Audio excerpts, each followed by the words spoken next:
Hello, welcome to Arcus and Tenebris, another nebulous session because I didn't do my research and look it up beforehand. So when we were last playing, we discovered that Tatiana's coworker had her child be replaced by a magical construct, and the group had decided that they were going to go rescue this child from wherever it is. And at the moment, they've got a general idea of what happened, and what's behind it, but they still have to get together to build the trail and find where exactly this child was taken to. So, is there anything anyone wants to to research or gather, or put a on their place of business, gone fishing or something like that?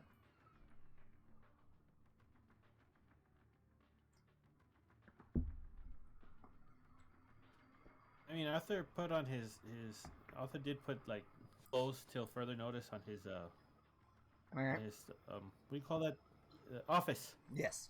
I drew a blank. I was like, unless you own or rent the whole building, yeah, it's just the office. Yeah. Well, in my mind, it's in a mini mall, like Like a strip what mall. do you call those outlet malls? Yeah, there you go. Yeah. Yeah, I'm forgetting outlet all mall. sorts of- What do you call an outlet mall? It's So like why did you do that? Huh? Why did Arthur do that? Oh, because they're gonna go to Arcadia and they don't know how time works, and so he's gonna be like. So Okay, that makes sense. last time we established that, assuming that Tony is correct, that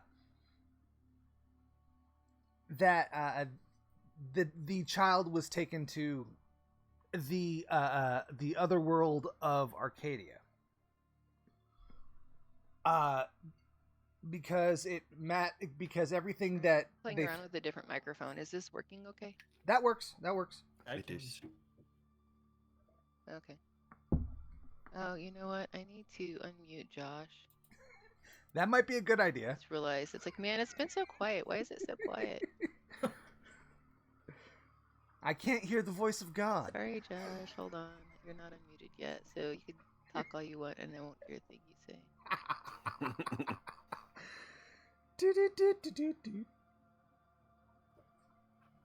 Or rather, since we have the soundboard here, I could do it. There you go. I can hear you now. There we go. Now I can put Yeah, everybody's being quiet. It's like, man, why is everybody being quiet? Oh, that's why you said, why would Arthur do that? And I'm like, I was confused for a moment. No, I forgot to unmute Josh. Okay. So, the reason why Arthur did that was because he was somewhat concerned that because of the odd time dilation situation, he in the search, that they wanted to make sure everything that no one would say, "Hey, you've been missing for a week. What happened?" So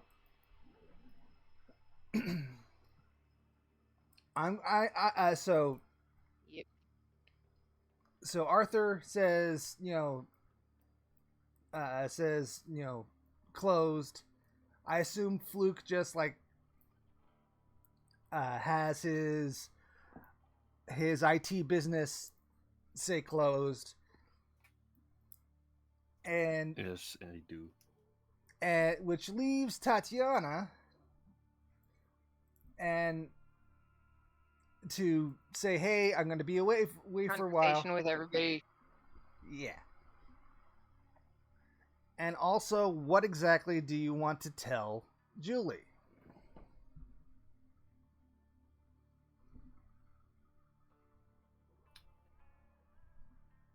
Last time, I think the recommendation was that we Was agreed not to say upon- anything. Was to say as little as possible All right. because of the. I know I had political some long-term links. family matters, so I'm taking FMLA. Okay. Take care of a sick relative. All right. So now that everybody has, explained that they're going to be away for a while, what exactly do you do to, to try and start on the trail?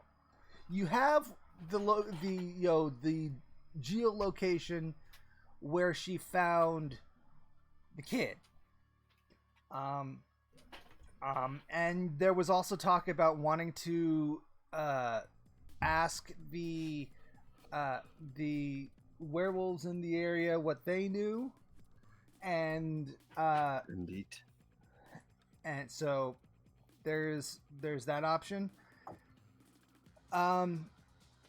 You do have avenues of to do some research. What do you guys want to do?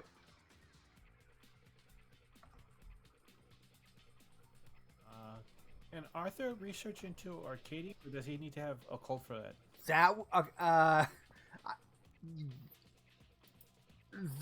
That would be using the normal means available. That would have to be one hell of a research roll. You could also try and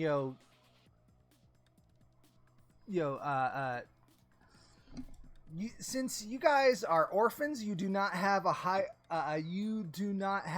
higher organization to call upon, but you do know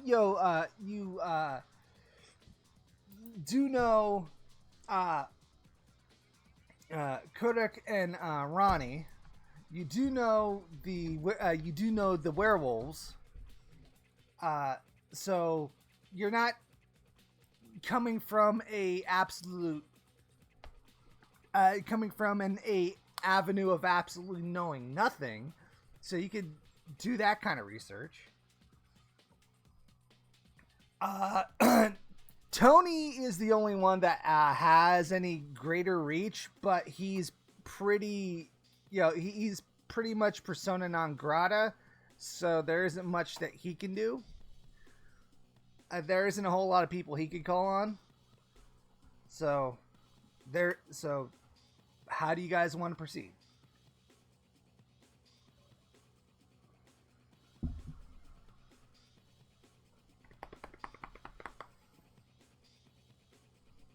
Well, I think the best way to do it is like maybe we can do one at a time. Like we go talk to Kurek, and then we go to the wolves, and then we go investigate the location where she was actually taken. I mean, we can do that as a group, or we can split up.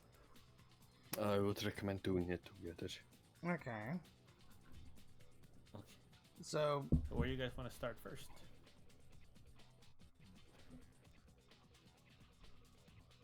Oh, just out of curiosity, who's actually the closest? Because maybe that would simplify it. Like, is the mage group the closest, or the werewolves closer? Because I know that the actual spot where she went missing is a while away, right? Well, you don't. I don't believe you ever asked what range, what size the werewolves' range is. So I don't know if that's if they are closer to the location, or because by default I would say that Runny and Kudik are closer, but but that doesn't mean that they know anything, because they kind of want to like shut the world away. So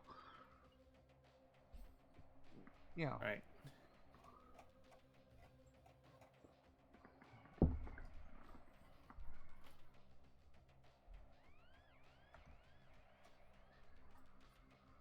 All right, so what do you guys want to do?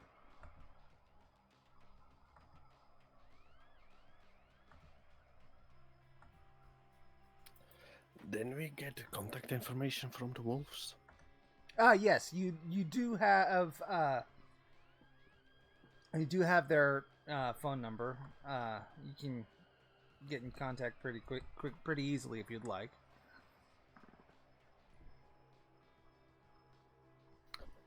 I will probably call him or send a text. I don't know. Okay. Call what he prefers to arrange a meetup.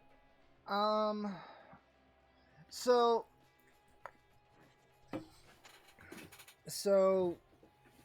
you call them, or rather, you message them, and set up a call, because it takes them you get a message back saying like they'll call in like about an hour, and afterward they get in contact with you, but you can tell that like they're busy. So once again, you get in John gets on the phone and says, "How is there anything I can help you? What can I help you with?" We've got like this small issue that we can't really talk about with the phone. Do you think we could meet up somewhere? Sure. At your sanctum? Or do you... At our sanctum is fine. All right. So about a half hour later, they get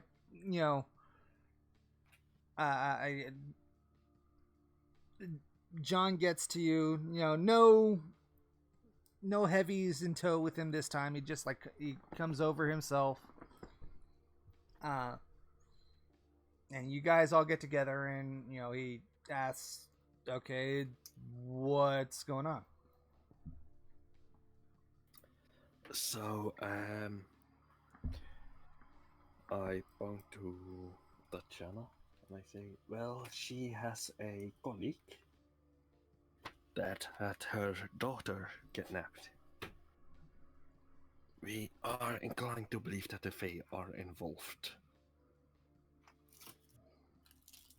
Okay. Yes. We kind of want to go try to rescue her, if possible, from being enslaved for eternity. Mm-hmm. Or however it exactly works. And we were like wondering if you knew how we could get in there, or if we are going to do a big no-no that will get our neck, that will get us killed. So he asks you where exactly you're looking at, and after you tell him, he goes, "Okay, so that is not that does not belong to my pack. However, I can get you in contact with that pack, but they don't know you, and talking to them might be a little rough. And even in so doing, I can't guarantee you that you're gonna learn what you want to learn. So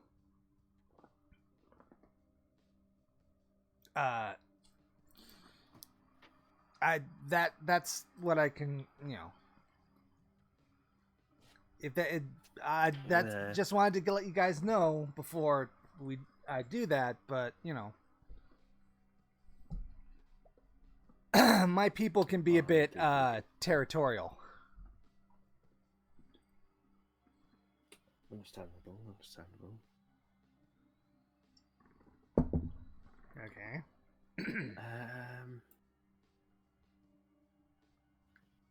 So, well, we were kind of... and on the second part of our question, I assume you are going to tell us this stupid ID? Or... Here's the thing. You could do what you would like. You are not only are you going someplace that is, you know, not under my control, but you're doing something that is outside my ken. What you choose to do is your own business. And I would assume that, you know, you would pretty much feel the same for me and mine. So I'm not going to tell you what to do.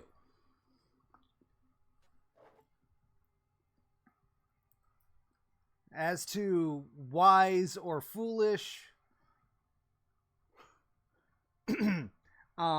my people have a saying, and I hope it's not too insulting to say, but trying to understand the motives. Trying to understand the motives of name breakers is like trying to understand why the sand shifts, why each grain of sand decides to move with every other. You guys have your own agendas. I don't. What you do doesn't necessarily make sense. Yeah, but we're not going to start some kind of supernatural No, or something like that. No. Just get our heads potentially chopped off. Alright. As for the other pack, you are not setting up shop for any permanence. You're not attempting to do any power play. You're not trying to do anything that would endanger their situation. So as far as they are concerned, you are like every other normal person, unless you do something that, you know, affects them personally. They won't bother with you.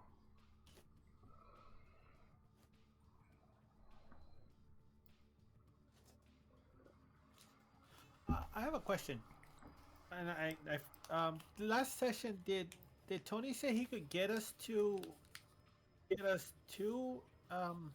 is it, the Fey world? I can't remember his name right now. No, he did not say that.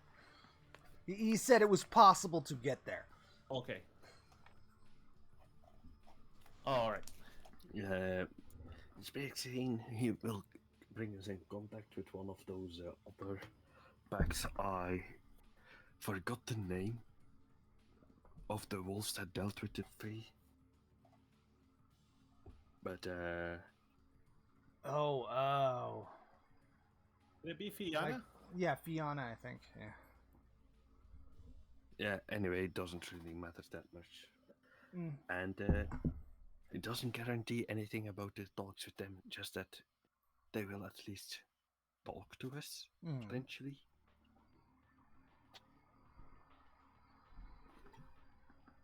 And that's about it. So, do you have, is there anything else that you want to ask, John about, or what? I mean, I would also go politely inquire of it.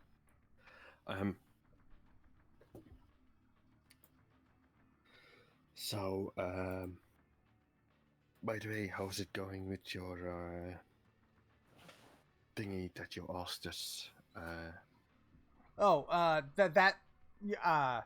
that had already come and gone. Yeah, That was it's your thing.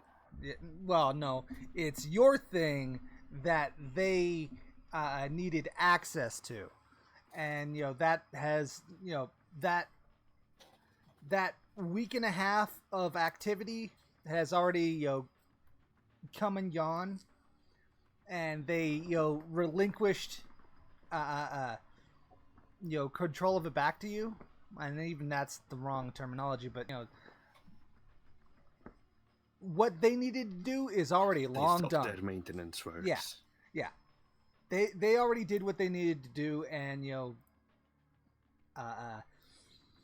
and so it's back in your hands, and you guys are taking care of it. So that's as far as they're concerned. So,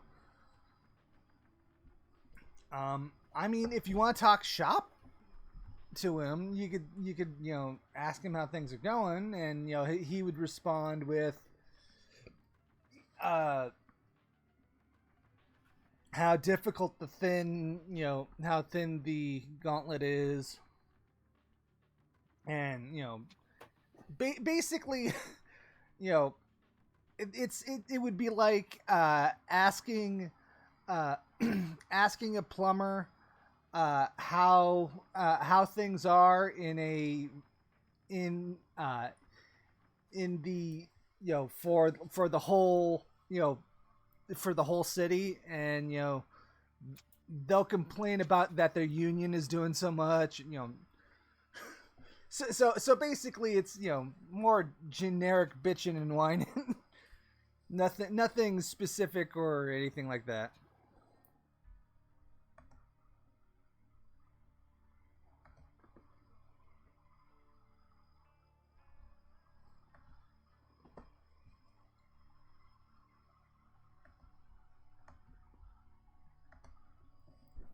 So, ouch.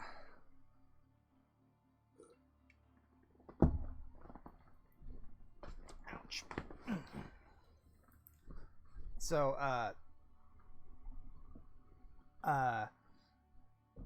if you guys want, he will put you in contact with the pack of that area, but from what you've told him, there isn't a whole lot that he is that this other pack could help you with, because it's not their area of expertise. So that's about as far as. So it's like we could give you their number, but they're not going to be able to help you much.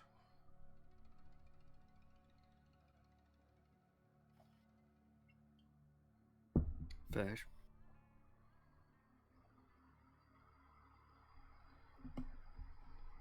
And is that all? Is there anything else you want to ask him? Not really. I would. Okay, so he'll he will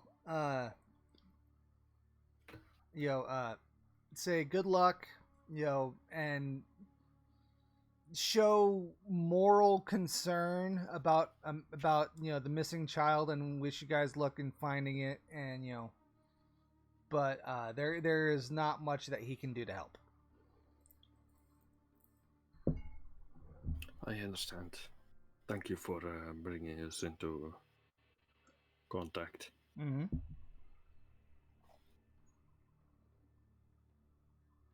So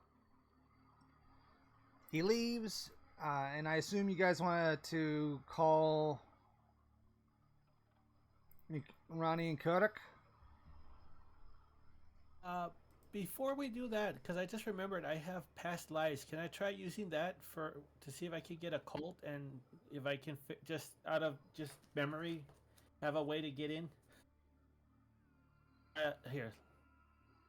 I put what the latter half, the mechanics stuff about what it says on past lives in the general, if you need to read it. But basically, you can use it to roll the dice for past lives, and then gain a skill. and it's a difficulty of 8, and each dice over 8, 8 or over, adds a die to that roll. Okay. Okay, go ahead, give it a shot. Where is the dice? Oh, Yeah, I Dice changed it. I changed it to dice roll channel because last time there was a bit of a misunderstanding about the name. So yeah. oh, 3 successes. Okay. So, So what I how, wanted to do is use it to okay, before you like do that, how does this work? How do you look back to your own past life? well, what happened was while they were talking to John, Arthur was just kind of like he was getting a little bit frustrated, and he was like, "Come on, go, think," and he was thinking, and he feels himself suddenly going back, like he feels himself being pulled, and he sees his hands, and then he sees he's looking down at a book of notes, and on that notes it has information that he's writing that would be, occultish. Okay.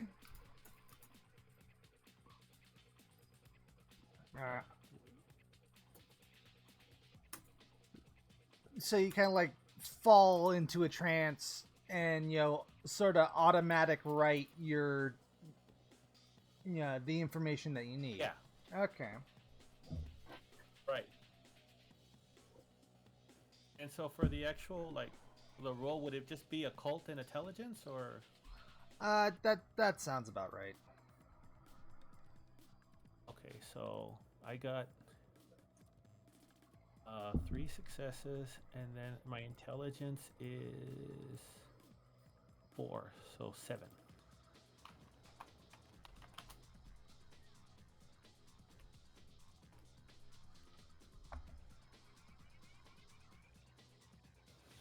Okay.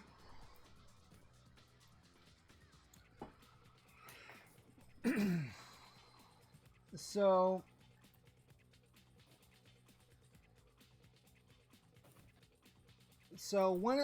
one of the things that you that you come out of this trance state and you are able to pretty much to put 2 and 2 together and figure, well, if you have a couple, you think you have ways to get in, but you need to get to the location first before you can be 100% certain. However, you figured that you want to get a few odd things here and there. You figure that you want a sprig of holly, a sprig of rowan tree, and as well as a couple other things that won't necessarily get you in, but you realize might be a good idea to have when walking through while walking those paths. Like for example, you're like, it might be a good idea to have a rod of iron on your person, or and maybe a few sticks of butter, of unsalted butter, and maybe a carafe or so of sweet cream. And there, so you're like, I probably be a good idea to have that. What was that last thing? Cream? Sweet cream.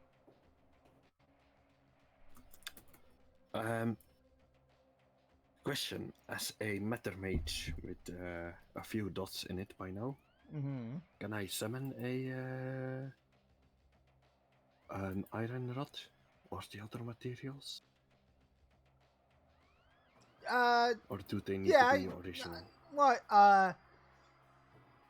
Isn't that prime in matter? Well, okay. Prime, having a dot or so in Prime, not having Prime basically turns your magic into like a replicator versus, where converts one thing into another thing. Having Prime just summons it out of nothingness. So, um,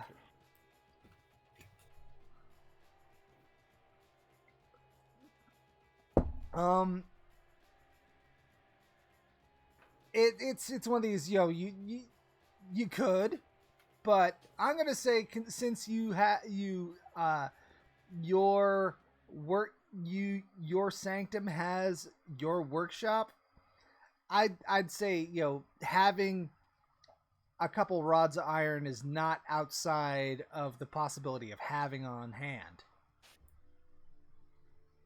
And the other stuff is easily purchased. Yeah, I mean it's one of these. If you want to do it, I won't stop you. But it's like, it's like I know I shall go to Argentina and get the finest alpaca wool so I could have a blanket so I'm warm tonight.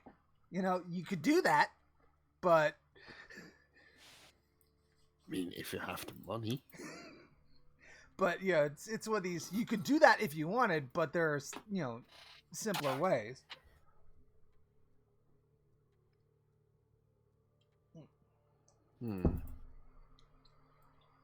But it's one of I these. guess we'll just do the boring, mundane shopping.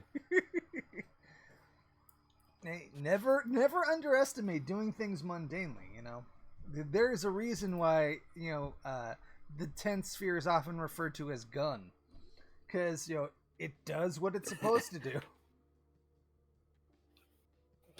Yes, but now is the question: what about magic gun? Oh, yeah, there are definitely fun things to do if you like.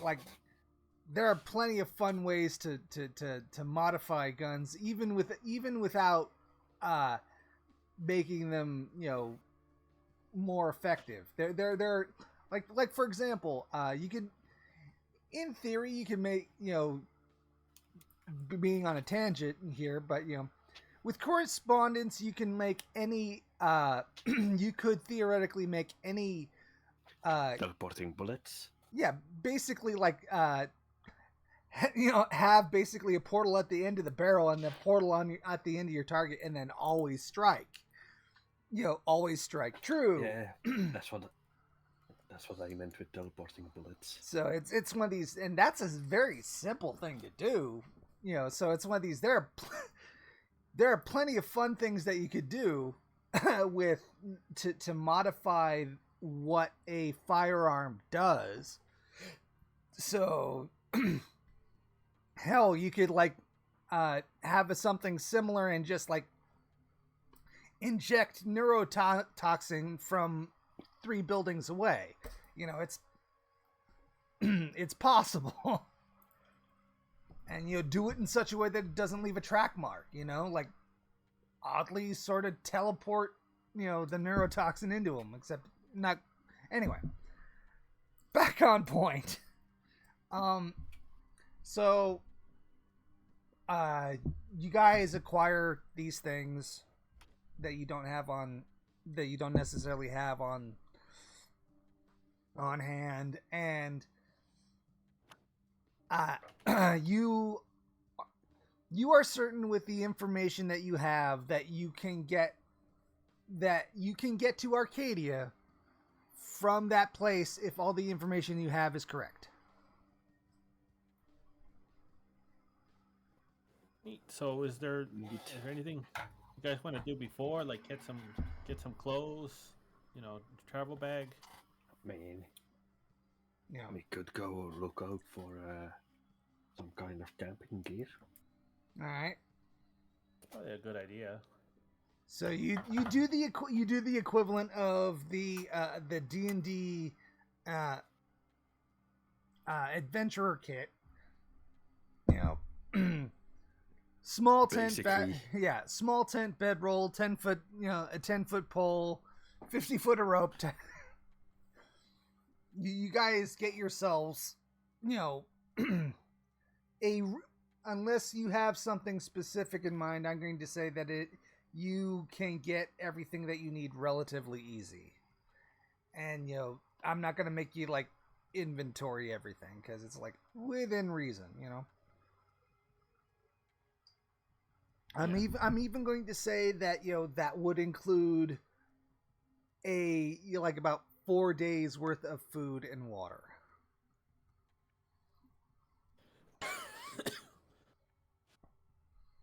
So there's that.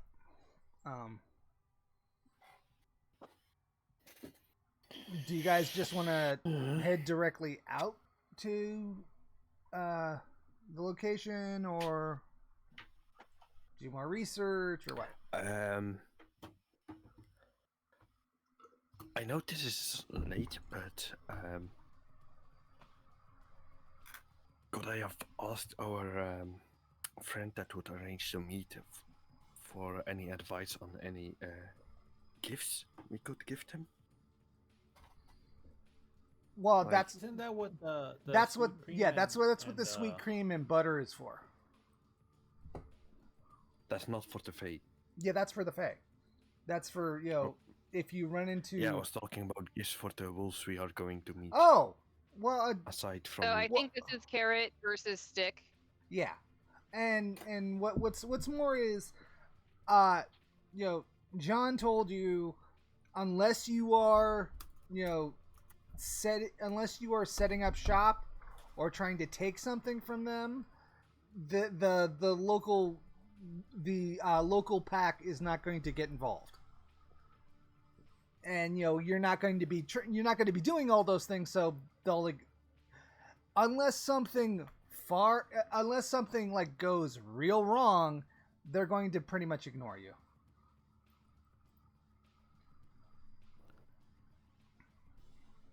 So I mean, like in theory, we could just go in there and never, bother them at all. Yeah, that kind of like the idea. That's kind of what John was saying anyway. Is like, he wasn't saying we should meet with the wolves. No, he was saying like go ahead and do. Yeah, he was saying go ahead and do what you need to do. And unless you fuck up really bad, there shouldn't be, and they probably won't even interact with you. Kind of like the idea of playing with giants underfoot. You don't want them to notice you. Mm-hmm. Okay. Yeah, no, I misunderstood. The way I understood it was we would go to meet that pack, and they would tell us, here's how you get into Arcadia.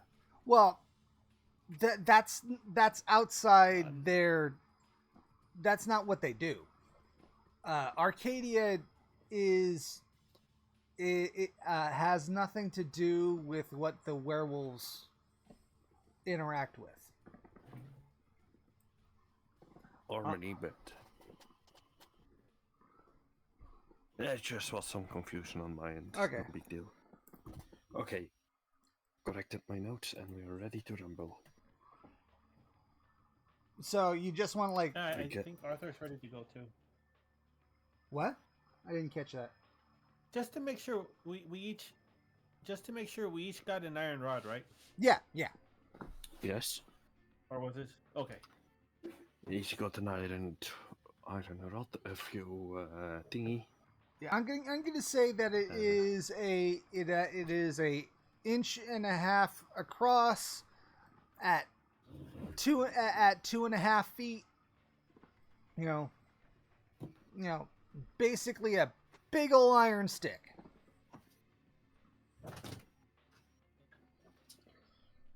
Okay, that sounds good. I just want to make sure. So, is there any other yeah, things you want to research, or people you want to talk to, or what?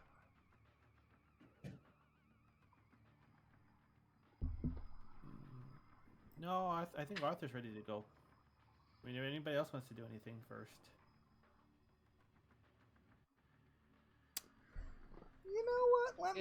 I was gonna say, let me roll a die.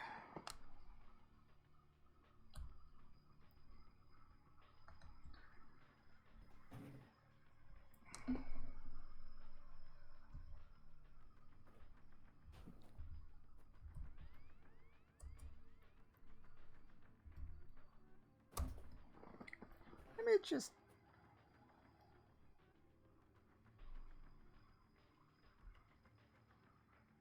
Okay, no. All right. So yeah. Tony's ready to go when everyone else is. So you guys either carpool or whatever. You get to the yes. I would. Sorry to interrupt. I would also have asked. I also asked the group if they would want some metal armbands or the like. Because I would go after like 2 of those iron armbands, those decorative ones, but made of iron. Sure. Okay. Yeah. Well, okay. You know what I'm talking about? Yeah, you're like van braces. I'm saying you could do that, but that's not something that you would have on hand. That's something that you would have to fabricate. It's doable, and I'd say you'd have the material on hand, but that would take time.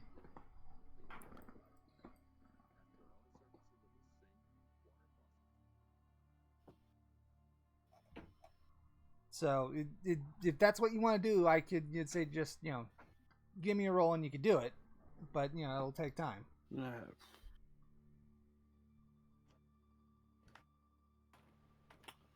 would ask the group if they think it's worth it to get stuff like armbands and the like, or if they are. We'll just pop in, pop out, quick adventure, 20 minutes, we're back. Ah, yes. The Rick and Morty approach.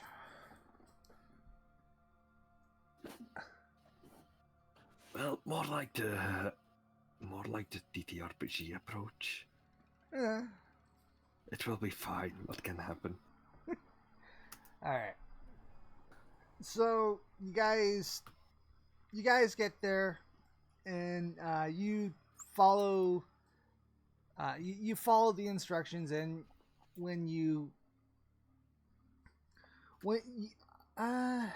not. Can I get a perception check from everybody? Okay. Alertness? Yeah. Awareness or alertness? Not that matters much for me. Anyway, what difficulty? Or just roll the dice? I just roll the dice. I want to, I want this to be like a passive, Three. type of. Okay. 3. Yeah. Not that good. Okay. All right. So as you get to the area where she mentioned, you could see the tree. You're like, okay, well, this is the on the map where it was, and and Arthur and Flux noticed that there is a ring of toadstools around this tree.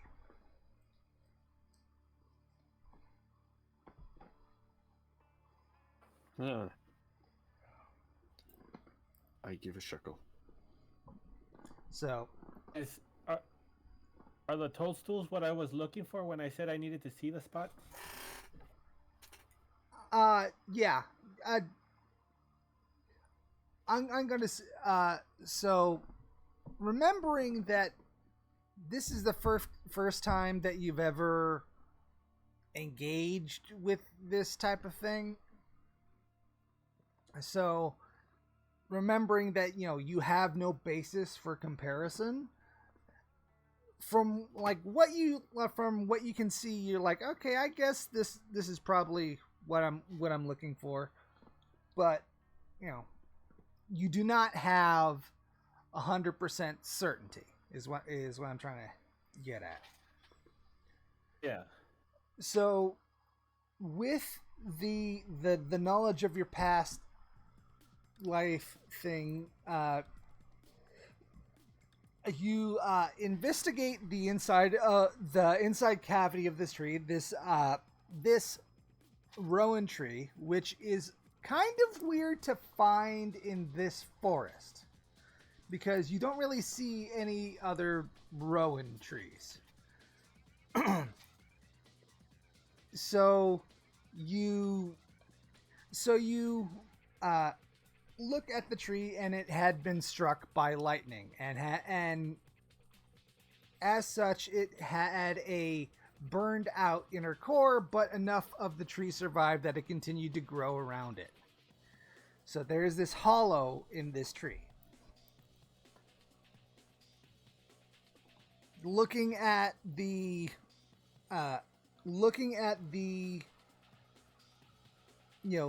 information in your notes and working all that, you take the sprig of holly and you take the sprig of rowan, and then do some complex motions in the air as though you're like drawing certain symbols, and you you finish it up, and inside the tree starts to darken. It's like, it isn't as though it's like, oh, there's a portal or anything like that. It's like, it is darker in the tree than it should be. And with that, you are certain that that gateway is open. And I assume everyone wants to walk in. Before I go, I just want to verify. Do we have a picture of the little girl? Yeah. I just realized it's kind of okay. Then Also, yes, also I Arthur's don't. ready to go. Also, I don't believe I ever mentioned the child's name. So I am going to say that, you know, the little girl's name is going to be Jenny.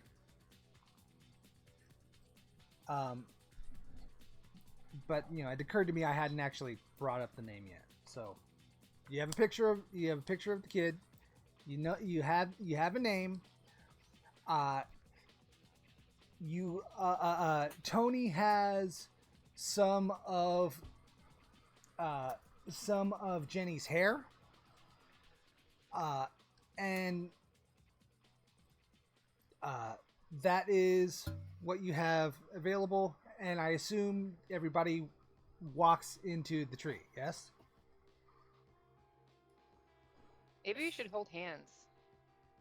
I don't know what happens when you go through a tree, when you go through a portal. Especially Faye. That's a very good idea. Yeah, better safe than sorry. Alright.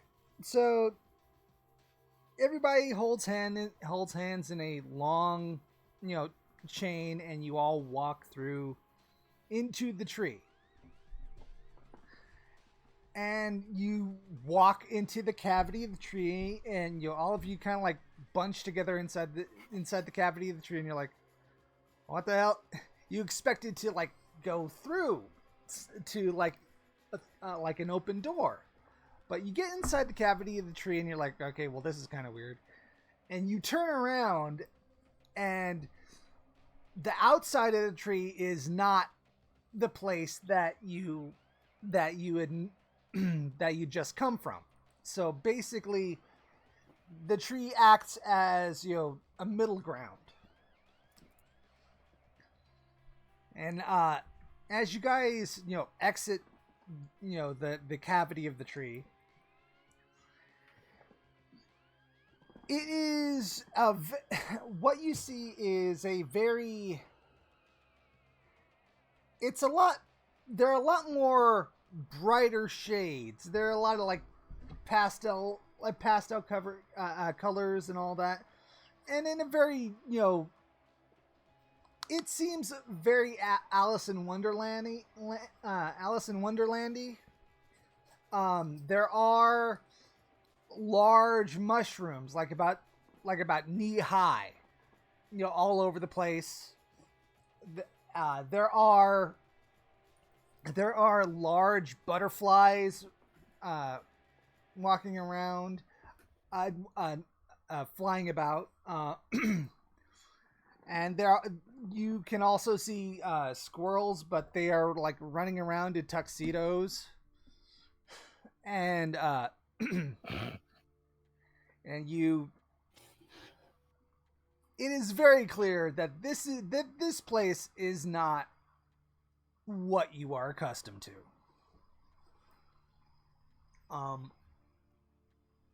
So I'll have you guys think about what your next move is. We're going to stop for a moment for a little bio break real quick. All right. Okay. So, Welcome back. So, have you guys figured out what you're doing?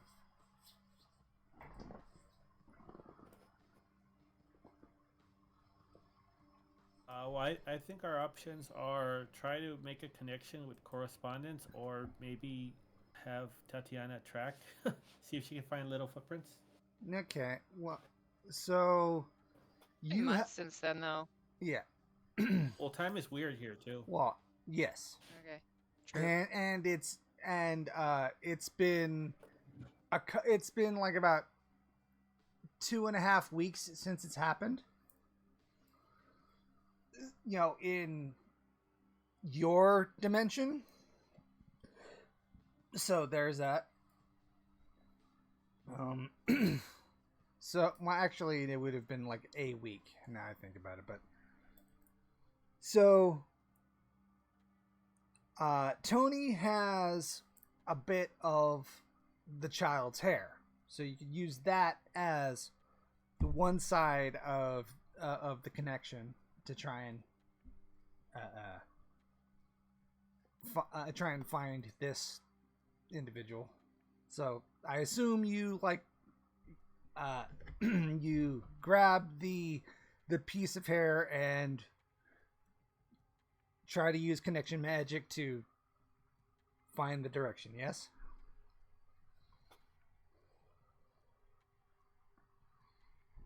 Yeah, that sounds good. Okay, give me a roll. He's gonna be using his phone, which is his focus. I can't. Does that? Oh, okay. Either way, it's 4. Roll / 4d10. You just do slash. Oh, okay. Yeah. Okay. So you get these successes, but it's weird. Normally, when you do correspondence magic, you have to try and to work around the consensus. The rules of reality that you are bending and breaking. So, although you still have to focus on trying to accomplish what you're trying to do, what you notice is that there is no resistance. That you do not. It's almost as though you don't have to worry about trying to find ways to cover up your magic. In layman's terms, you kind of get the feeling that you don't have to worry about consensus or vulgar or coincidental magic here.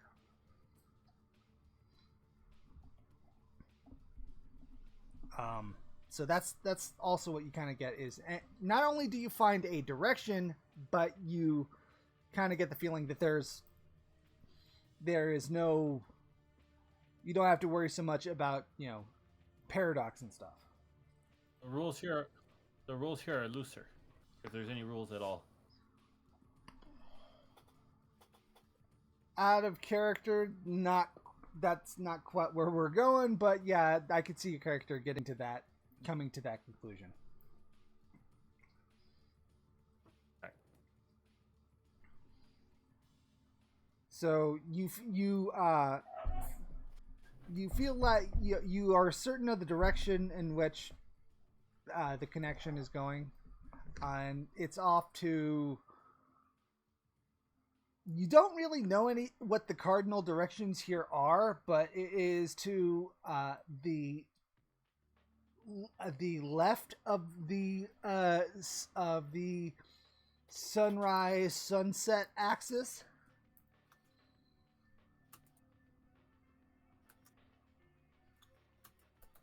And I assume that's where you guys want to go. Yes. Yes, I follow the directions. All right. And keep an eye out. Does it seem like the local inhabitants are interested in us, or do they just ignore us? Do we see any local inhabitants? We saw squirrels and tuxedos. Oh yeah, that's right. You see wildlife, but nothing seems to be interacting with you as of right now. So you particularly follow the direction in which you feel the pull of this other person, and the further along you go, the more non sequitur and you keep coming across things that don't really make sense. There are you see foxes that are oversized, and by oversized I mean like Great Dane sized, but they're focused on their own thing, and they're not the animal life doesn't seem to be paying attention to you because you are either too big to be prey, or not unimportant enough for the larger things to look at you. One of the things that you tend to notice is that the trees are far more vibrant and are they seem to. There are a couple of patches that you go by where if you look at it from the right angle, the trees have a gradient of color, and they go from green to red, and if you look in the opposite direction, there's from red to green. But from where you're at, you're like, oh, this must have been done intentionally. It must be focusing on something. You pass through where it is, and there's nothing there. Part of the forest that you're in seems like it would be either parked or there are intentional plantings, but as you come across, it interacts with the rest of the landscape as though it was meant to be there, as though that's just how nature decided to place it. The more you're here, the less you feel like it makes sense. After like about an hour of walking.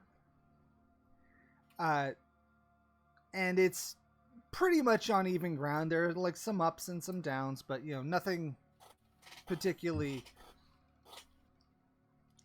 worthwhile. After about an hour, you take a break and you sit down, and you notice that the rocks that you're sitting on, because they're like tiny little boulders and all that, you notice that that these rocks are like oddly colored, but everything is oddly colored, so you don't know if that's normal or not. But after a while, you just kind of like you rest up and you go to get going again, and the direction that you were following, the pull that you were feeling, is now like about 40 degrees to the right, and you don't know if that means that the person has moved or not, or if your concept of your positioning in the land has changed. But a lot of what you're going through just doesn't make sense. It's like the fundamental laws that make up this place are incongruous.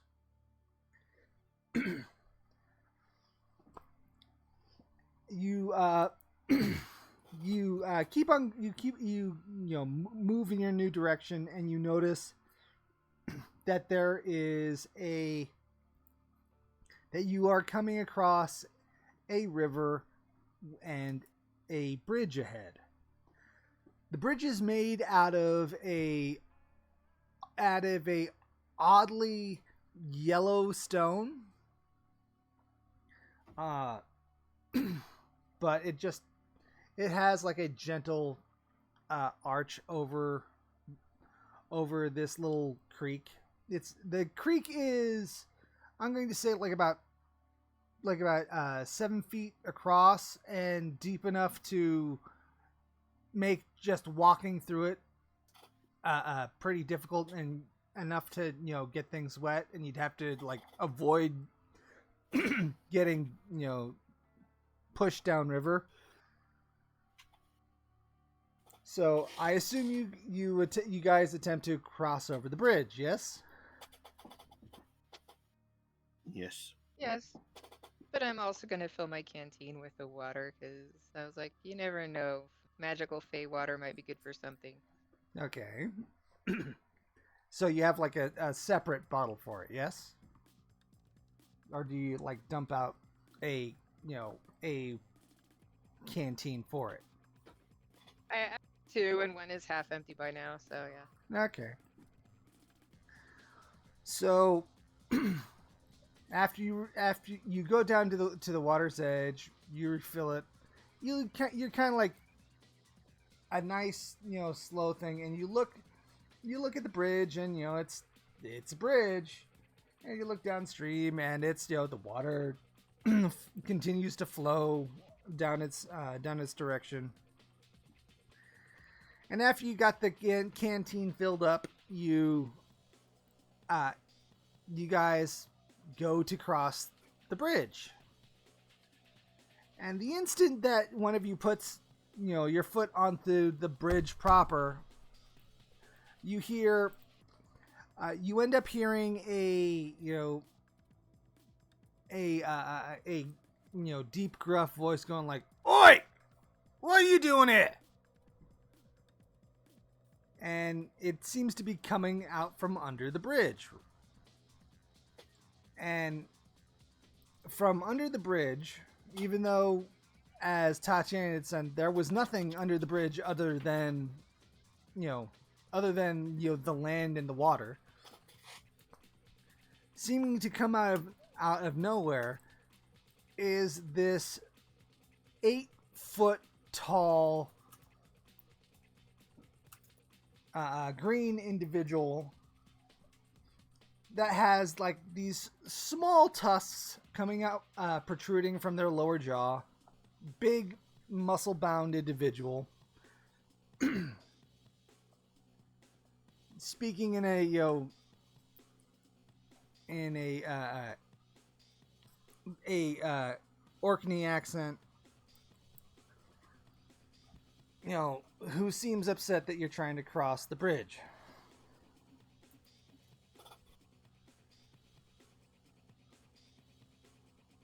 What do you I'll guys step do? forward and say, "Oh, hi! I didn't see you there earlier." I also give him a polite greeting. Okay. You all realize that this is my bridge, right? I'm not my accent. Let's say that the accent stays, but I'm gonna pretend that I'm not gonna actually try and like do the accent because I understand. yeah. I understand. So So this is your bridge. Nice bridge. yeah, It's a very beautiful bridge, sir. yeah, and it's mine. And Oh, and to answer your question, we're trying to find a friend of ours, and we believe she's on the other side of it. Can we mhm. please cross the bridge, sir? You might have seen her. Little girl, her name's Jenny. Nah, I haven't And, seen anybody. Who's got the picture? And he kind of like looms down toward the picture, takes a look at it, and shakes his head. No, I'm not seeing like anybody like that. But even if I did, that type of information requires payment.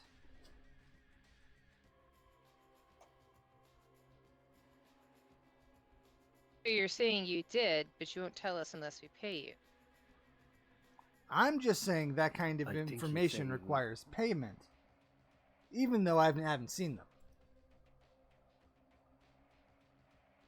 Well, then why would I pay you for information that you don't have? I don't know. Why would you?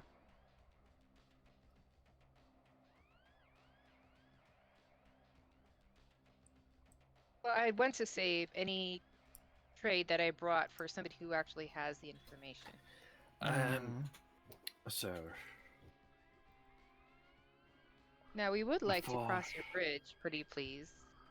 Well, if you want to cross my bridge, there is a toll. A toll for the troll. And what does Sir Troll wants us to pay?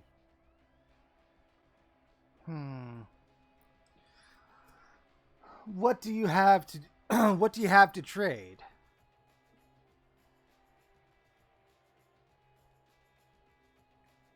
I could take a sweet memory. I I could take offer him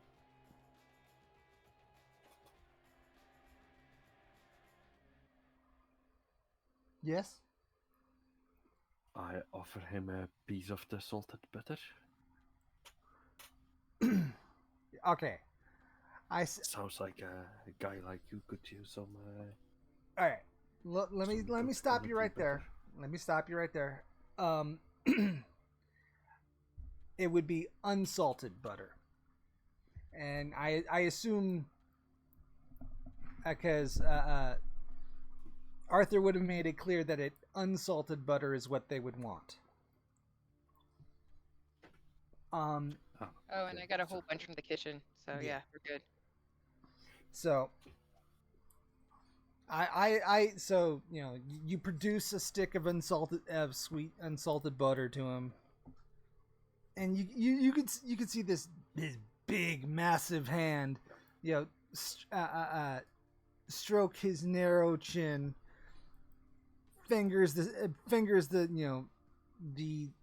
the size of sausages, and he goes,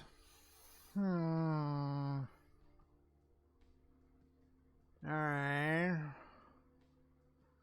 I'll take two. And he puts up two huge fingers. And he takes two sticks of butter from you. And you guys cross over the bridge. When you guys get on the other side of the bridge,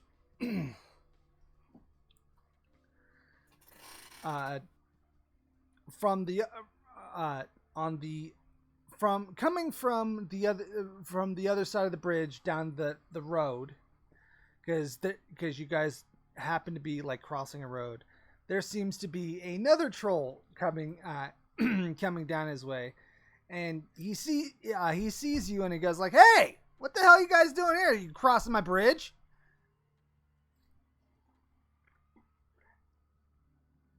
And he's Same bridge. Same bridge.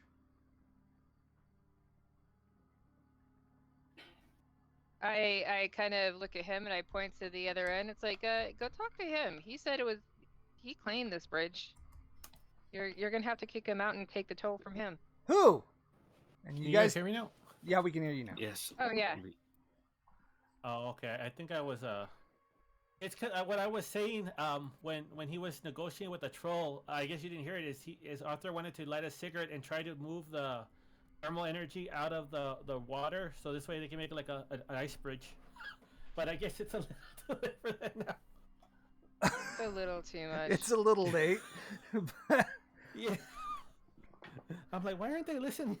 I thought it was a good idea. Oh no, that would was a definitely great be. idea. We should do it for the way back. We should do that for the way back. All right. So, you guys say, "Hey, talk to him," and you turn around and the guy's not there. I give him. I show him. Well, before we give him anything else, I would just show him. Alright. You also want some butter? Start the roll. So you guys like instantly try and buy him off. Is that what's going on here? That would be Yeah. my reflex. Yes. Just like How much? here, have butter. How much I butter brought did we So bring? so I so got a few so sticks of butter. ostensibly what you did is you did the rich prick thing where you accidentally kick over someone's bike, and the instant that they go to say anything, you just like throw a wad of bills at them. That's basically what you just did. It works? Question mark. Okay, so Well, it depends on how proud the troll is. so really is his bridge.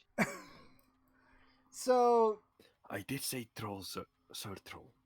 I was polite. okay, so Yes, you gotta be polite. okay, so he takes a stick or two of butter, and he goes, okay, whatever, and he walks away.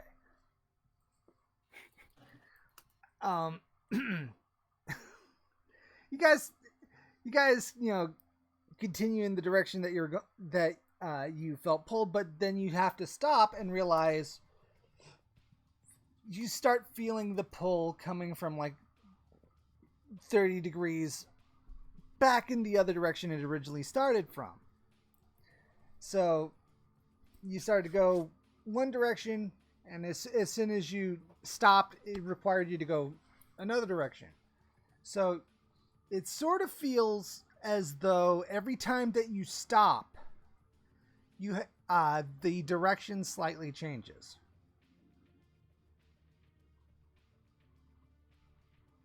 Is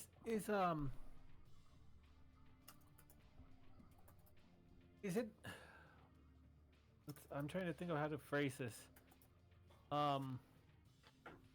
Would it be possible to use? Because I don't have it, but would it be possible to use like a combination of time magic and entropy magic to see where the last direction is going to be?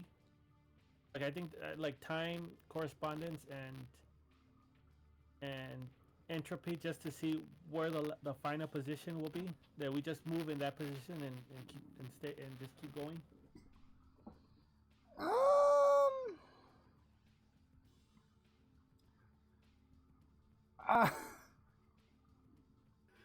I'm going to say you can try. So go ahead and give me a roll.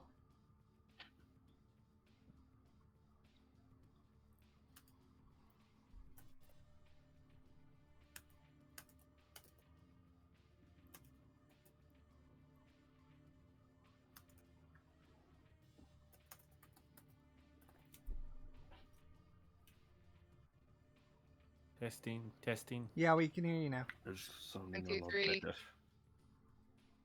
Okay, that's weird. I don't know what's. No, because I don't have that, but I don't know. I can't remember. Didn't Brits have those, or was it Tiri's character?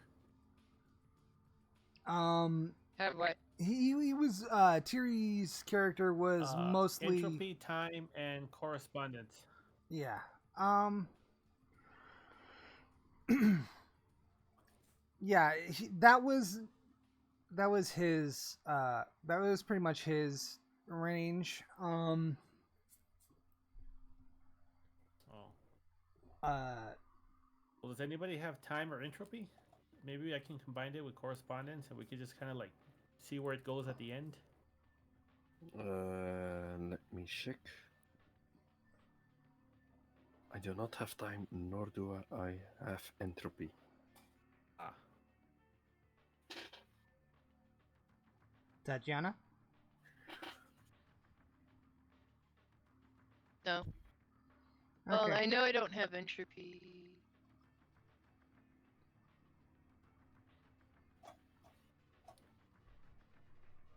Yeah, I don't have time either. Okay. I'm forces, mind, and spirit.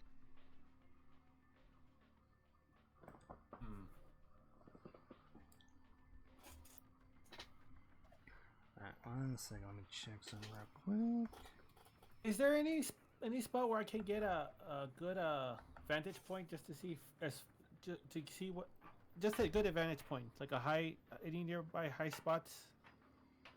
Oh, you could climb a tree. Even just like a really high hill, or Yeah, I'd say that's definitely doable.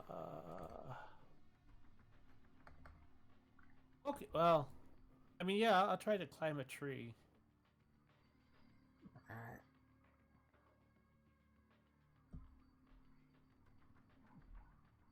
Alright. Would it be dexterity or strength and athletics? That would be I'm assuming it's athletics. I was gonna say dexterity and climb. athletics.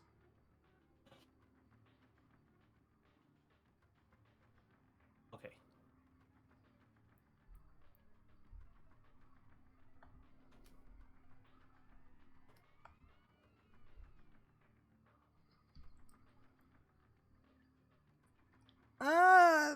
That's okay. I'd say that I mean, it's climbing a tree. We're not talking about something that's inherently difficult. It's just you're having a hard time climbing this tree, but but you make it. You get to a high position in the tree. And so, what exactly are you trying to do? I'm trying to see how far I can see if I can see the landscape like physically, not, like where in the area where it says that she is, like if that area is different or what stands out. If looking at the direction I'm supposed to go now.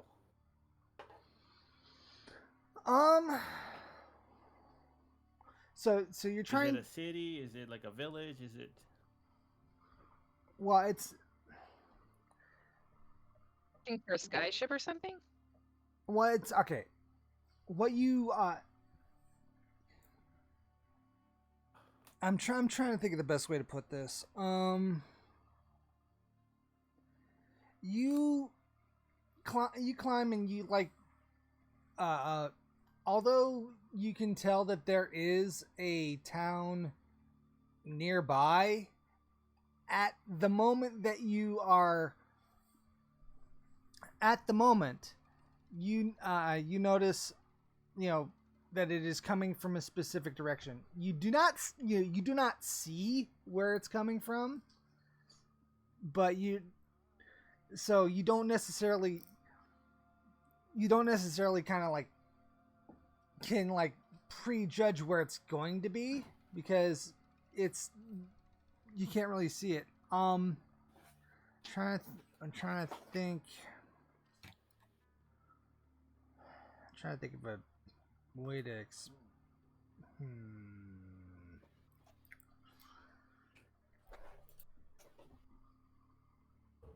No, I don't think you would know.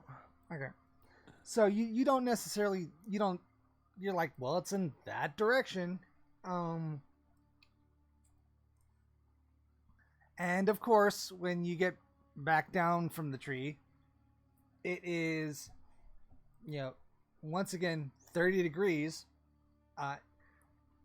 in the other direction again. So it's sort of like every time you stop, you kind of get like this ziggy zaggy pattern.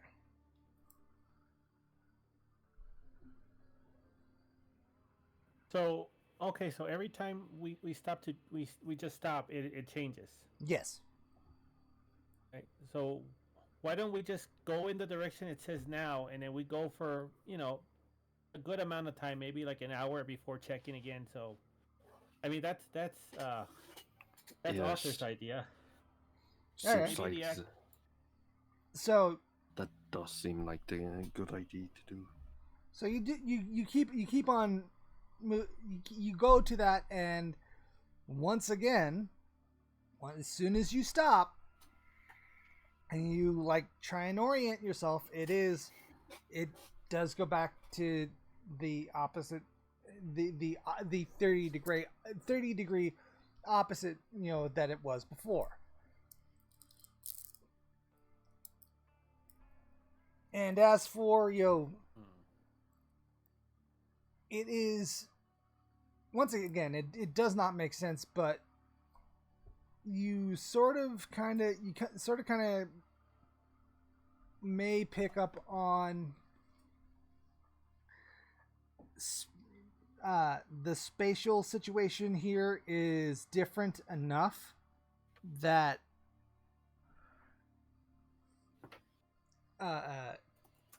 in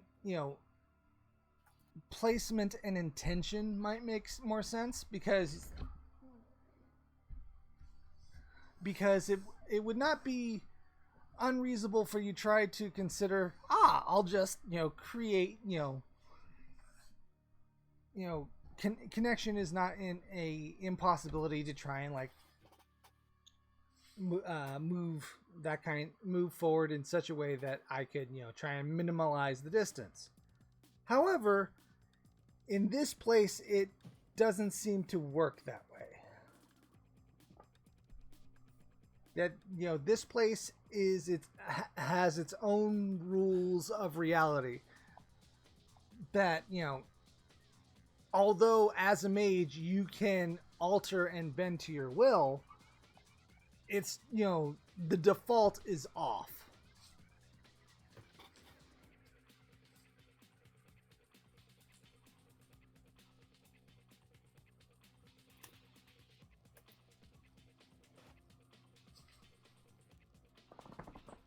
So it's one of these. You will. I'm going to just say that you can kind of expect to zigzag back and forth until you get to where you need to, you need to go.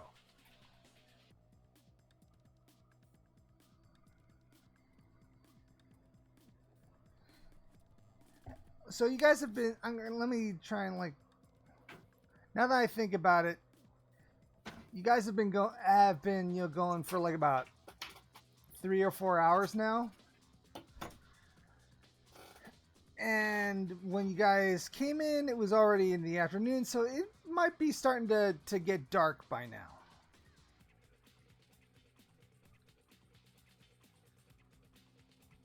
So you guys might want to consider it to find a place to camp.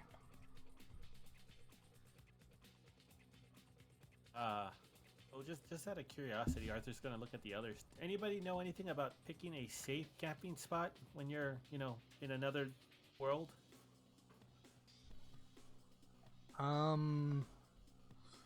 Once. Let me take a quick Sure. look. All my survival stuff is it knows about in the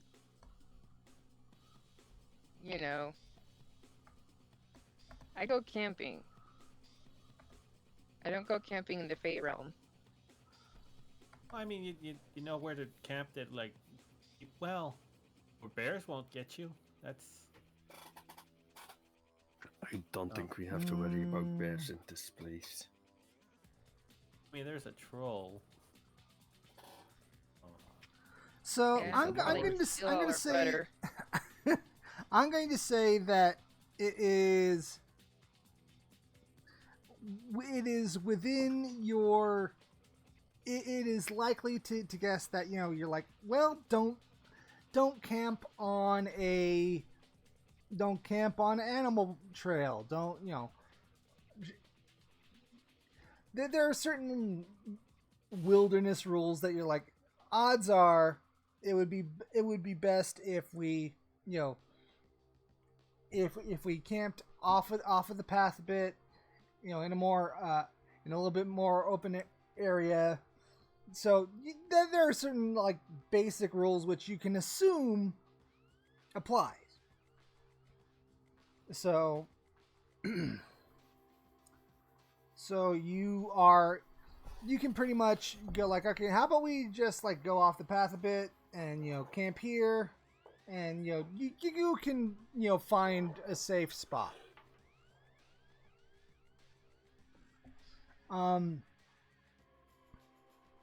Once you guys kind of like get settled down, I assume you start a fire. Yes.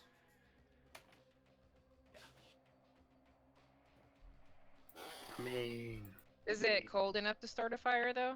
I don't want to start a fire if it's gonna. If we don't need one. I'm gonna say. oh, probably if we don't need a fire, not Okay. what Well, on. so you guys kind of like settle in, and sit down for the night. Do you want to sleep in shifts or what? Yeah, that was Arthur was gonna say. Who wants the first shift? I will take a first shift. Okay. Alright, sounds good.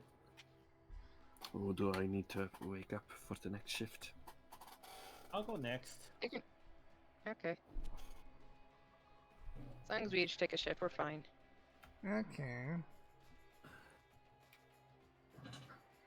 So, first shift,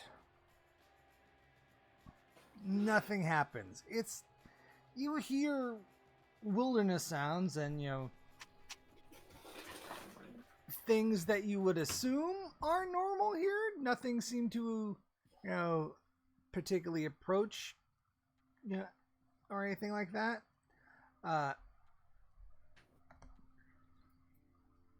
Second shift, that's when that's when you're like, something must be about to happen, and because it's been too quiet. So go ahead and give me a give me a perception alertness roll. Alrighty.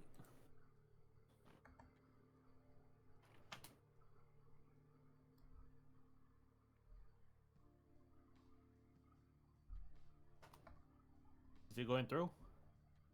No,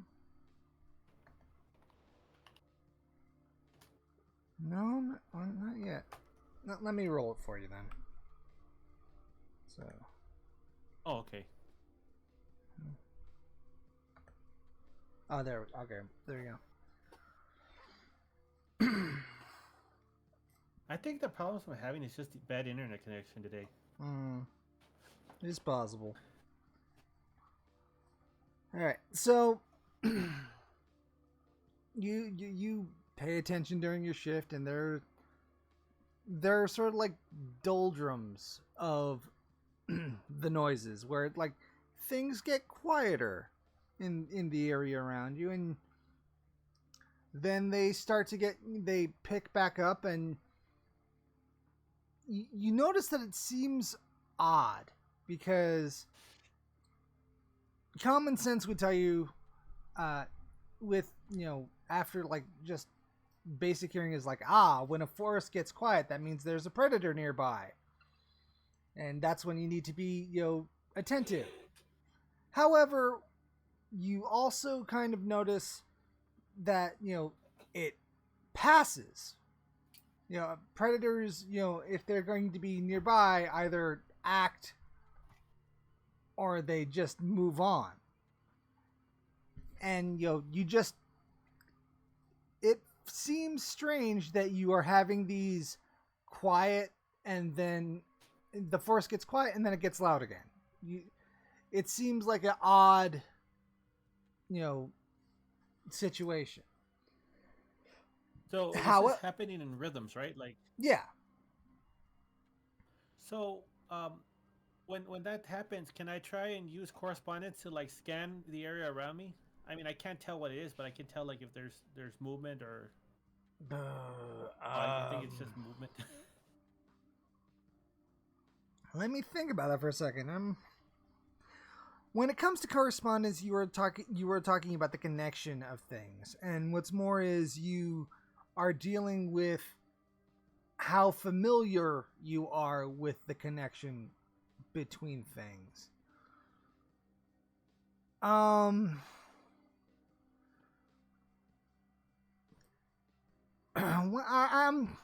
just trying to see how 512. I mean, I could be using it wrong. Let me just go look at the actual like sphere. Maybe I'm using it wrong.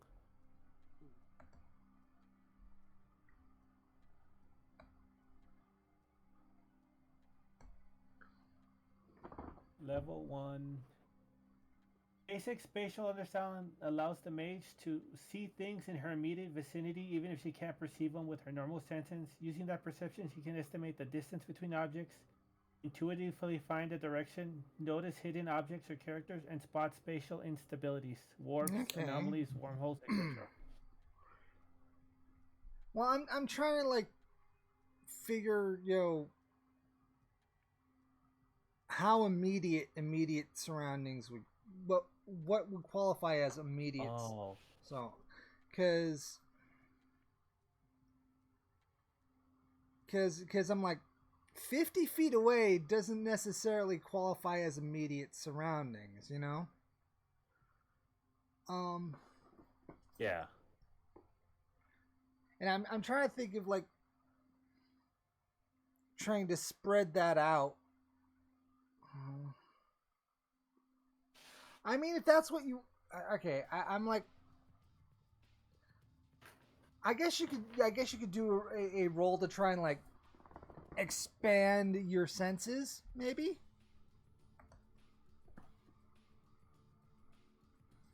Well, because, I mean, that would be, like, life or mind, huh? I don't have... Oh, I don't... Because it does say... On 2, the mage can now extend her senses across... Because I have 2. The mage can now extend her senses across interviewing space, sensing things in other locations. Was that what it's talking about? Yeah. Okay, I guess what I'm saying is, if you could give me a good roll, I'd say that you could expand that. Okay. Or maybe even like... Okay. Yeah. Oh, I completely failed. Yeah. Okay. So you try and like expand to try and figure out what's going on through these quiet doldrums, and you can't seem to feel anything. You just can't like reach out that far. But what you do feel is you can tell that there are, the type of rocks around you, the type of wildlife within your capacity to understand it. And you also kind of pick up on like, well, there's about 500 bugs around me within the range of what I can do. There are 6 squirrels and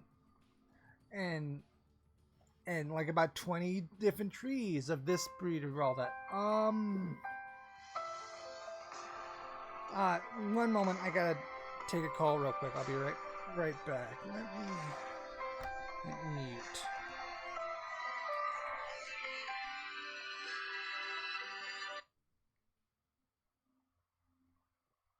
Well, how about them squirrels? I wonder. I was going to ask if any of them were doing anything, but then I'm like, nah, I don't want to know. Oh wait, this. I mean, their behavior would be important. Oh, that's true. Yeah. You know, if you're worrying about predator or any dangers. Yeah.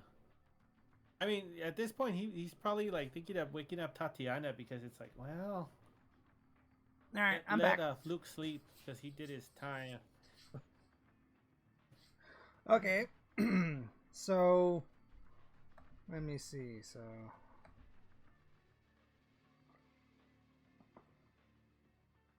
all right. So yeah, you can do that. You can hear me, right? Yeah, but Yes. do what? Because you were explaining what I was hearing, and then you said, well, you can do that, and I'm like, I'm So confused. so if Yeah. I'm like, yeah, you get off, and I'm like, I wonder what those squirrels are doing. well, okay. What?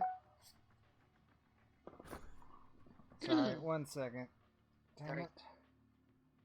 I apologize. Oh.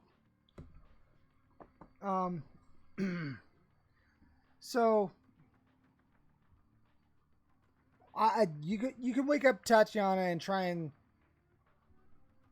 and since she has a dot in the sphere of life, you guys can try and work together to try and you guys can try and work together to extend your senses and try and feel stuff. So I'm gonna say that would be a combined roll.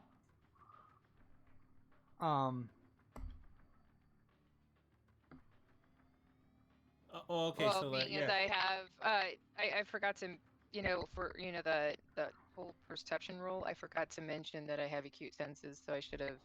Okay. I get like right now there's 2 in there, so. Oh yeah, I have acute senses too. I completely forgot about that. Yeah. So you guys want to like do We both have acute senses. We want to try to see if we can't sense what's going on. All right, go ahead.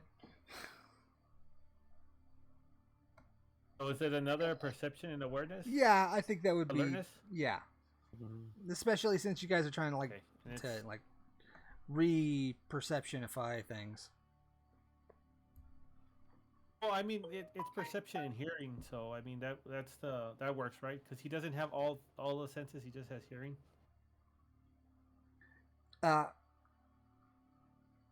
Yeah,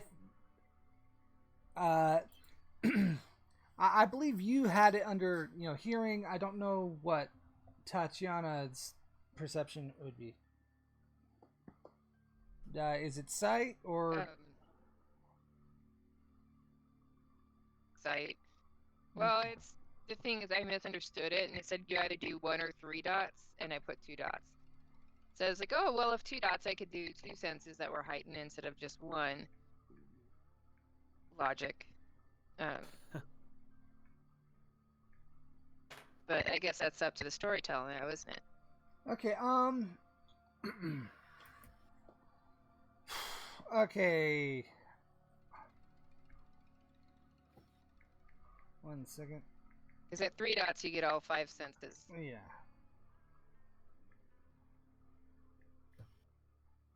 I mean, for me, it makes sense that my first one would be hearing.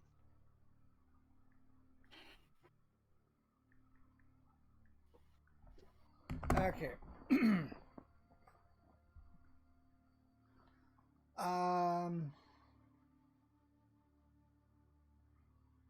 I'm gonna say, now that you are focusing,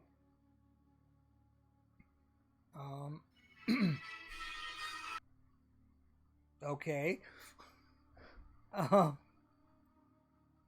now that you're focusing, I'm going to say that, and you're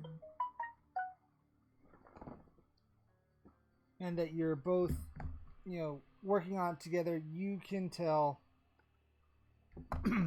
that there is about,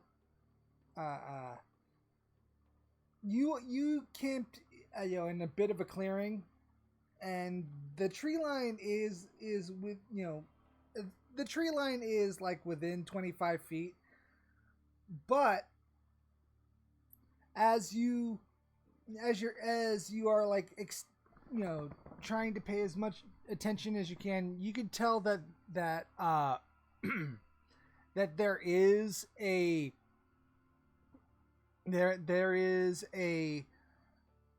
big there is a big animal that is slowly circling around you guys, but it seems to be it seems to be a very quiet, they're trying not to be noticed. But since you guys were able to roll so high, you were able to realize, oh, there is something out there.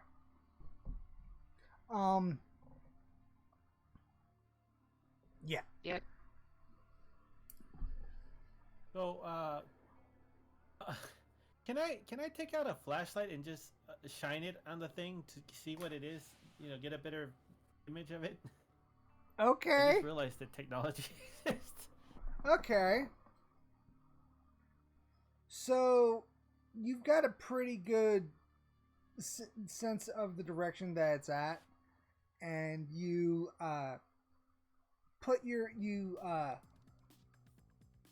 you turn on your flashlight at the direction that you sense it's at, and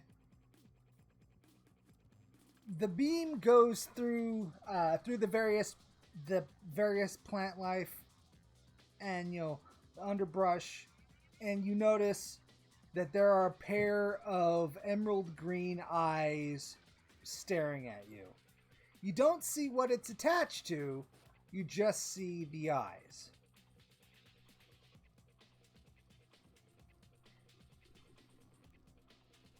But I'm also going So to I say, hello.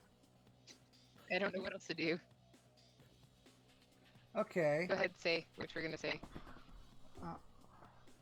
1 second. Let me mute Pancake for a bit because this is not appropriate music for this situation. So you see the eyes, and you call out hello.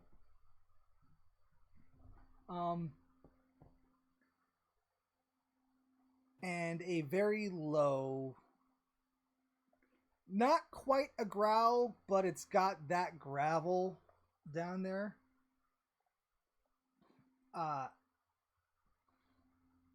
You hear a voice respond. You're not from around here, aren't you?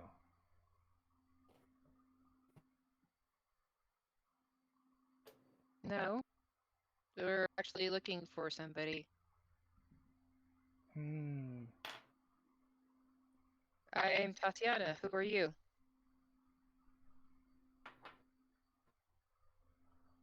I am hidden.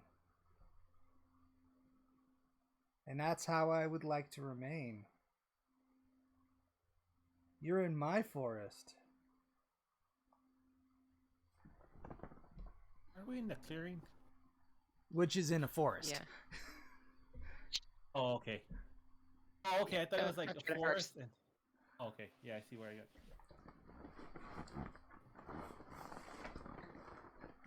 So, So we don't plan on taking up residence here. As you could see, we didn't even bother to start a fire because we didn't know how the residents here would react to that.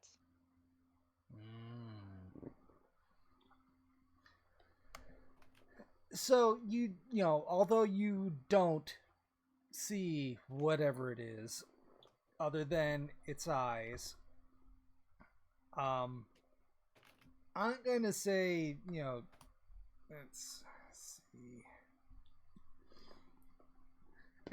I'd say give me a empathy perception roll. Me or Tatiana? Either Or or. both of us? Well, I guess me since I'm talking. I got 3 in empathy, 3 in perception. I got 2 in perception, you got? 3 in it. I got 3 in empathy and 2 in perception. So either way, it's 5. All right, let's both roll.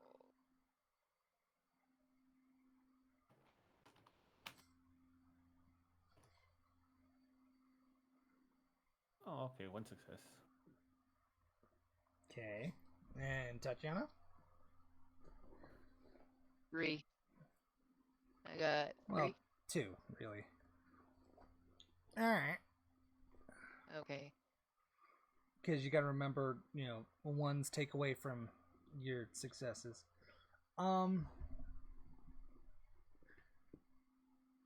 Whatever this thing is, it is way too comfortable. You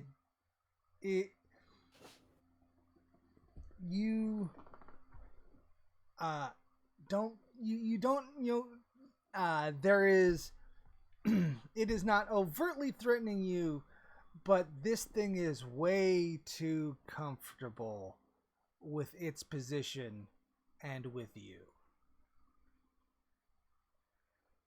And that, given your location and given that you don't even know what this is, that should be a little scary.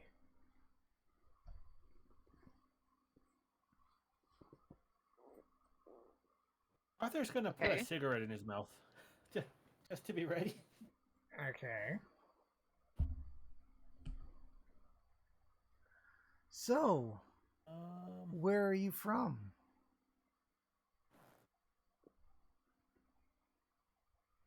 And I'd like to point out We're from the other world. These eyes have not moved. They are staying exactly where they are, and they do not seem to be, the light does not seem to bother them. But you cannot see what the eyes are attached to. Would it be possible to use forces to kind of like bend the light around, so this way it kind of like it goes around and illuminates behind the eyes, like the area behind it?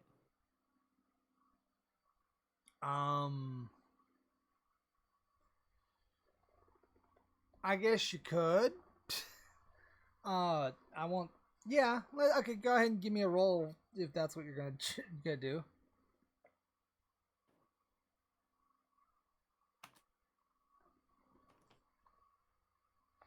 Oh. Whoo. Okay. All right. Okay then. Oh my god. Nice.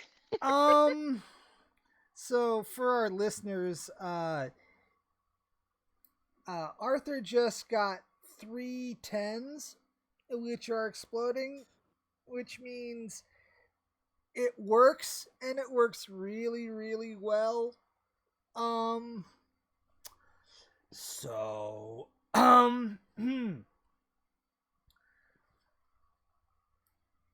you bend the light around it, and you see a silhouette of a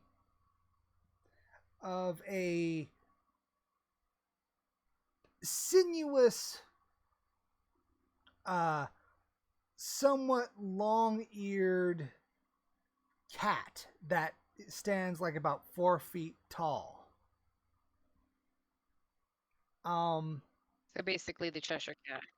No. It is not fat. This is a thin, lanky thing that is sinuous and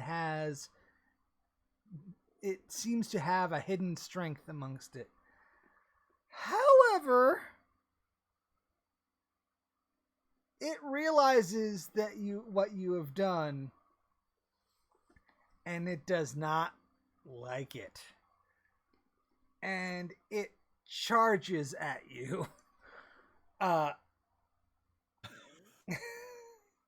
So yeah, it's you could. I'm going to say that there is enough of a response time to see it charge at you to prepare and do something. Yeah.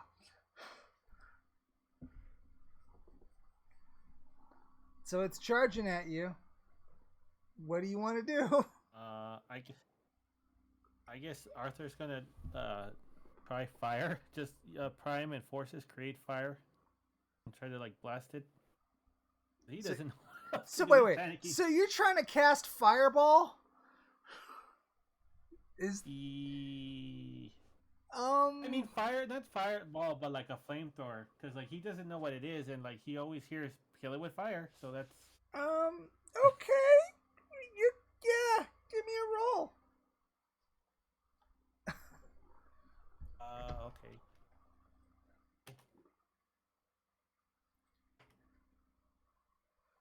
Okay.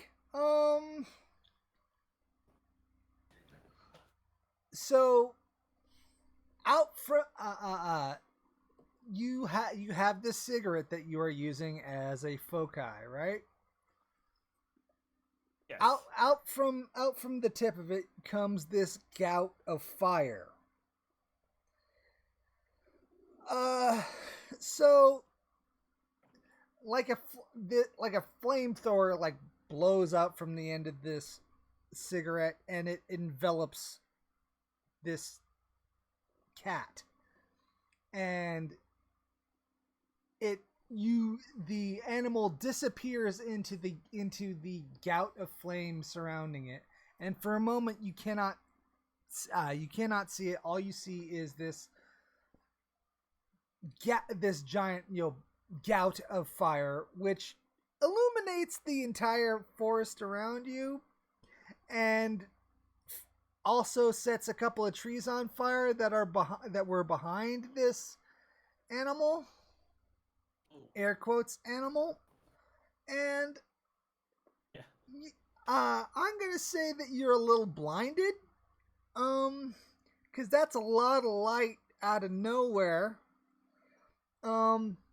Yeah, that makes sense.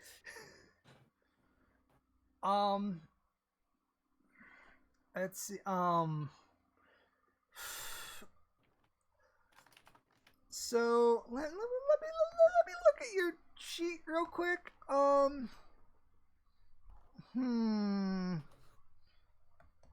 right then.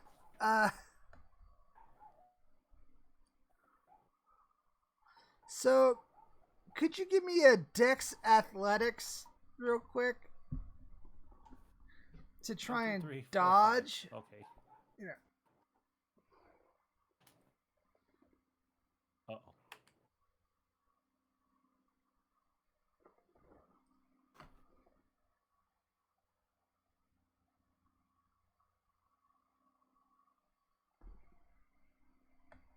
Is it coming through? Did it go through?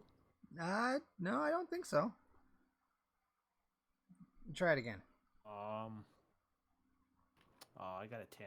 Okay, let's see. Roll 5E10.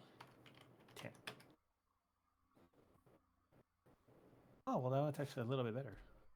Oh wait. Are they going through? Or? Oh, okay. It was in the general chat. I think you're rolling in the general channel. My apologies. Because I'm like, it's right there. Yeah, it's like I saw it plop up. Okay. All right. Okay. That being the case, I'm gonna say okay. Since I didn't see it and you re-rolled, I'm gonna say we're gonna do the better of the two, which is the second one, because you did have a one which takes away from your successes, which would leave you with. So I'm gonna say that that actually they sort of like roll out to be the same thing. So I'm gonna say that you dodge to the side. Meanwhile, this 4-foot cat charges through where you were and runs into the tent that Fluke is in, who is fast asleep and gets bowled over by this cat. The whole tent gets bowled over. So so he's asleep, and then all of a sudden the world turns upside down, and that wakes him up. So I'm gonna say that that Fluke, you wake up, but your tent's upside down and you're sort of rolling around, but you're fine. It didn't hit you; it hit the tent, but and it didn't tear the tent, so it just kind of like caused you to tumble. It's sort of like, you know, it's sort of like being in like those big old inflatable balls that you can kind of like roll around in. It's just all of a sudden you're tumbling, but you're not hurt. So like a bouncy castle. yeah. So yeah, if the whole bouncy castle started, you know, flopping around you, so like that. So yeah, that's a thing. Meanwhile,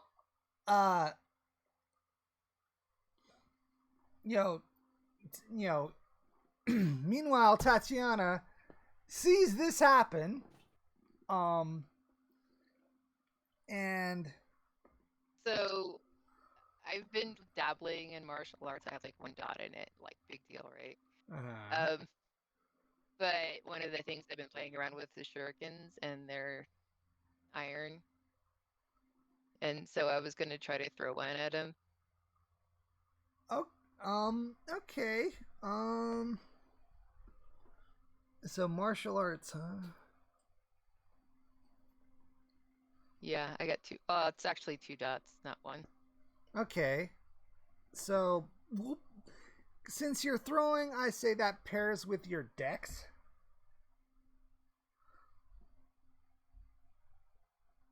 Which is 3. 3 dots. So you'd have...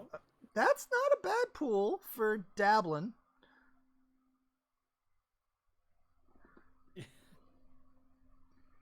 So... Alright. So... Go ahead and give me a roll.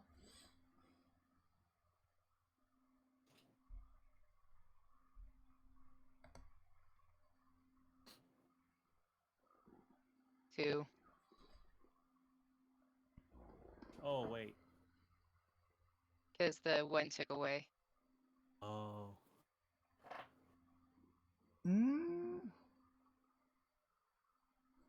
But should I get a bonus since it's iron?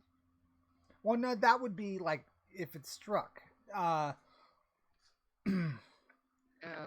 It's,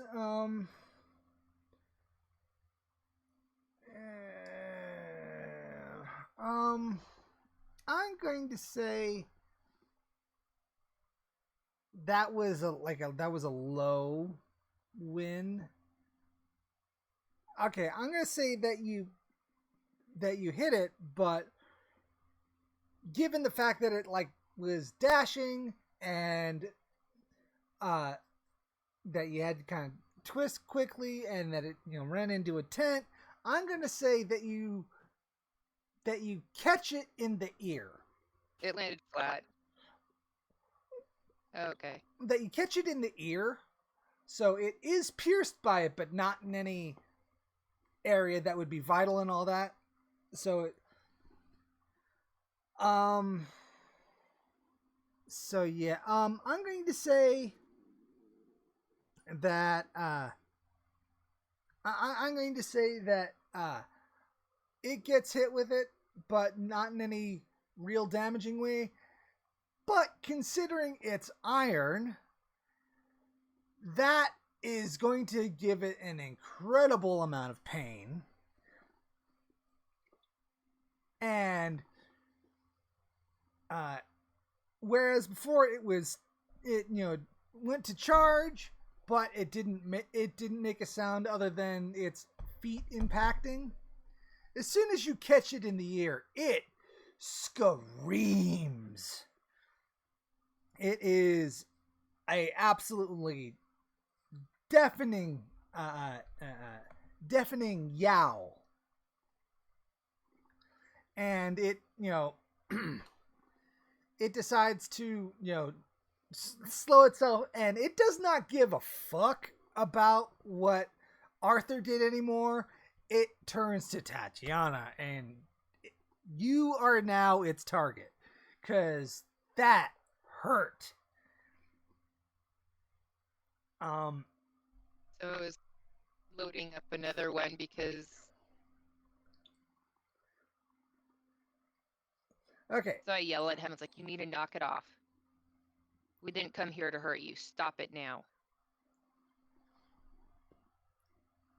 Okay. So, okay, give me a second. And I literally make the next shuriken known.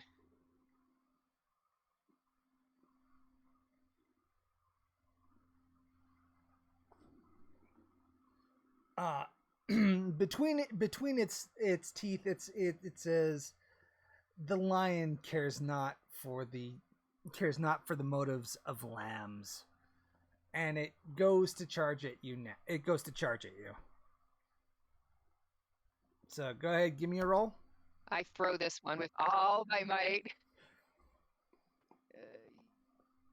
Was it 5? Okay.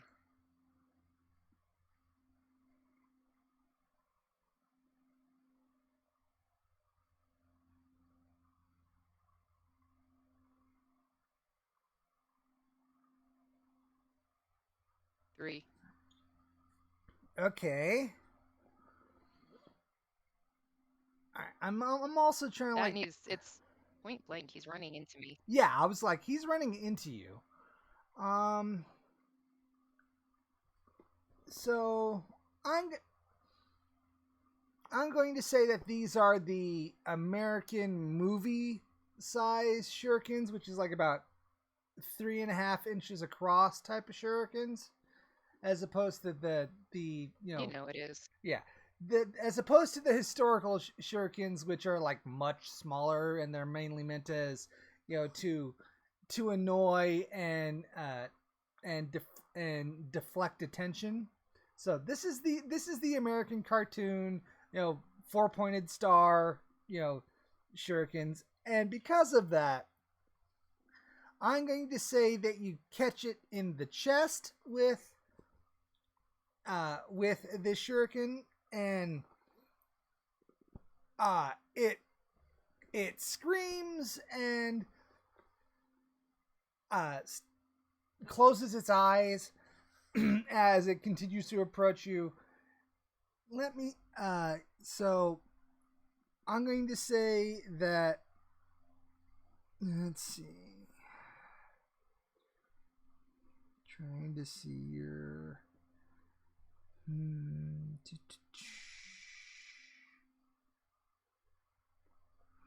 and you've got 2 dots in martial arts. So give me the same roll to try and dodge out of the way.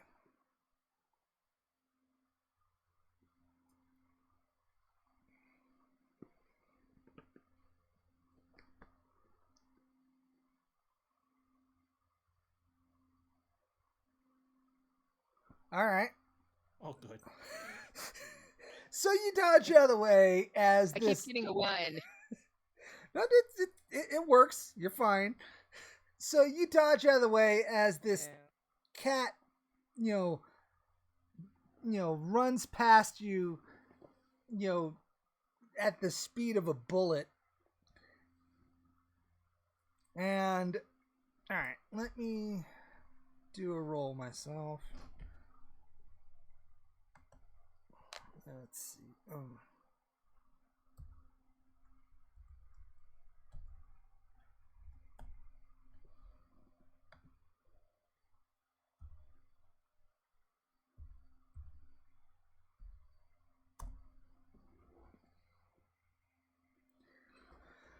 Okay.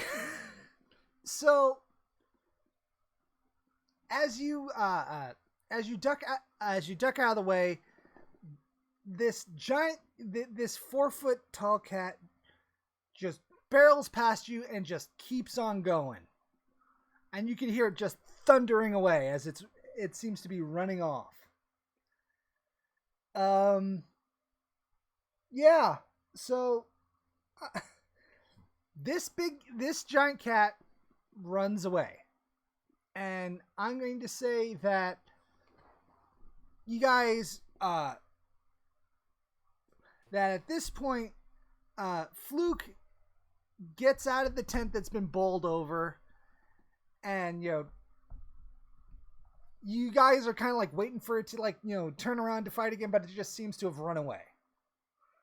Did it run into the fire? No, it I'm gonna say that it like ran past it, but so it seems to that this giant cat seems to have run away.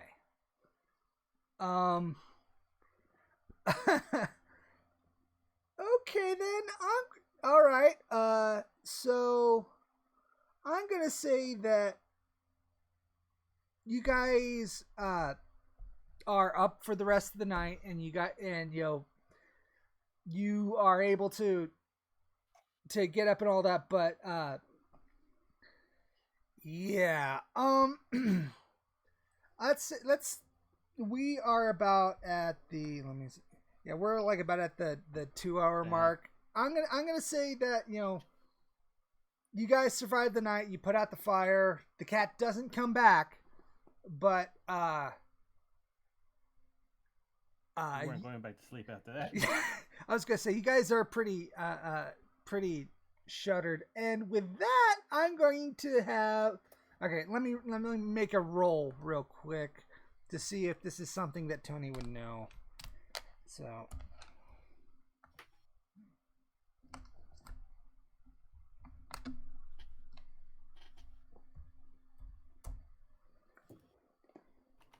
No, he does not know. All right, so yeah, I'm gonna say that it gets to morning and you guys kind of like pack up and all that, but yeah, I'm gonna say you guys have kind of like realized that, yeah, so you get up for the next morning and you're that's where we're going to end it. So let me start recording because oh my god, you guys don't know what you just did. All right.